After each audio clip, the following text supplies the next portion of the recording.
राधे राधे दोस्तों, आप सभी कैसे हैं? अच्छे होंगे और कोई परेशानी भी हो तो उसे हमारे भोले बाबा पर छोड़ दीजिए।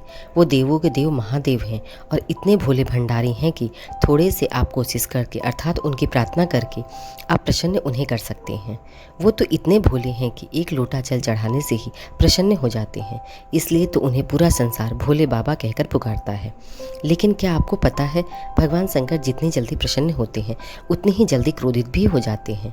दुष्ट लोग अर्थात गलत इंसान का साथ नहीं देते हैं। जो लोग अर्थात अपने मन में दूसरों के लिए ईर्ष्या, धोखा, घमंड जैसे बात मन में रखते हैं, उनका घमंड भी वो तोड़ देते हैं अर्थात उन्हें सजा भी देते हैं। जैसे हमारे महादेव ने कामदेव का घमंड तोड़ा था। यह बात तब की है जब महादेव माता सती की मृत्यु के बाद वो समाधि में चले गए थे। सारी सृष्टि उनके समाधि से जागने का इंतजार कर रही थी।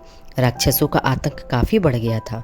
सारे देवता बस यही सोच रहे थे कि कब महादेव समाधि से जागेंगे और राक्षसों का नाश करेंगे। इधर माता सती पार्वती के रूप में जन्म लेकर भगवान शिव की आराधना करने लगी। वो बचपन से ही भगवान शिव को अपने पति के रूप में पाने के लिए पूजा उपवास करने लगी। रातों दिन सिर्फ वो महादेव को प्रसन्न करने में लगी रहती थी।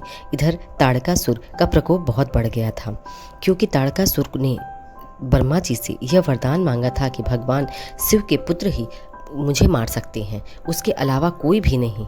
ऐसा वरदान ब्रह्मा जी से मांगकर वो खुद को अमर समझने लगा था, क्योंकि ताड़कासुर को पता था कि माता सती तो नहीं है और भगवान शिव समाधि में है, तो उनका पुत्र कहाँ से आएगा और मुझे मारेगा। इसलिए मैं अमर हूँ और सारी सृष्टि पर मेरा ही राज्य है।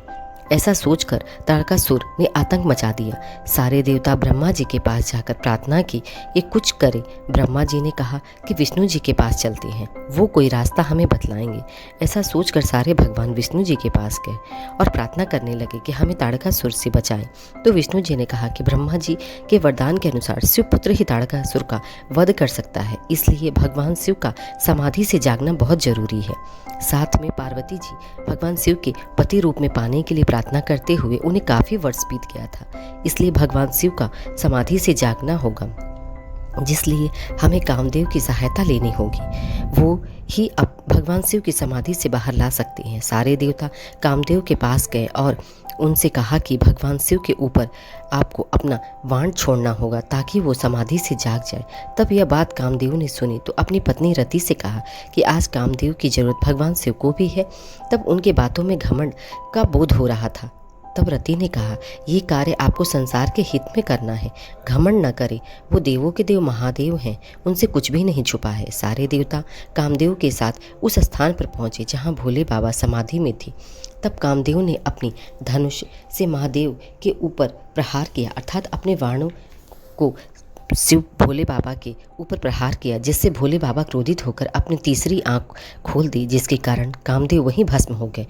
महादेव के जागने से सारे देवता जहां बहुत खुश थे, वहीं कामदेव के भस्म हो जाने से दुखी भी थे। तब सभी ने भगवान शिव की को सारी बात बताई और रति रोने लगी। तब महादेव ने कहा, रति, मेरे क्रोध से कामदेव का शरीर भस्म हुआ है, लेकिन उसकी आत्मा तुम्हारे साथ अभी भी यहीं पर है। तब रति ने कहा, भगवान, मेरे पति अर्थात कामदेव को कब अपने स्वरूप में आएंगे? तब शिव ने कहा, अगर कामदेव बिना शरीर अर्थात उनकी आत्मा महाकाल वन में जाकर मेरी आराधना करेगी तो इनका उद्धार होगा।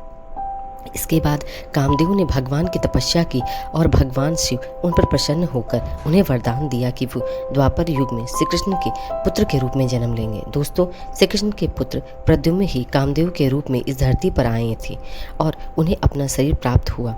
और इधर जब शिव पार्वती का विवाह हुआ और भगवान कार्तिकेय का जन्म हुआ, तब ताड़कासुर का अंत भगवान कार्तिकेय के हाथों से हुआ। दोस्तों, कभी भी मन में घमंड नहीं लाना चाहिए, क्योंकि घमंड करने वाले का सदा ही सर्वनाश होता है। इसलिए मन को स्वच्छ रखिए। दोस्तों, मेरी यह कहानी आपको कैसी लगी?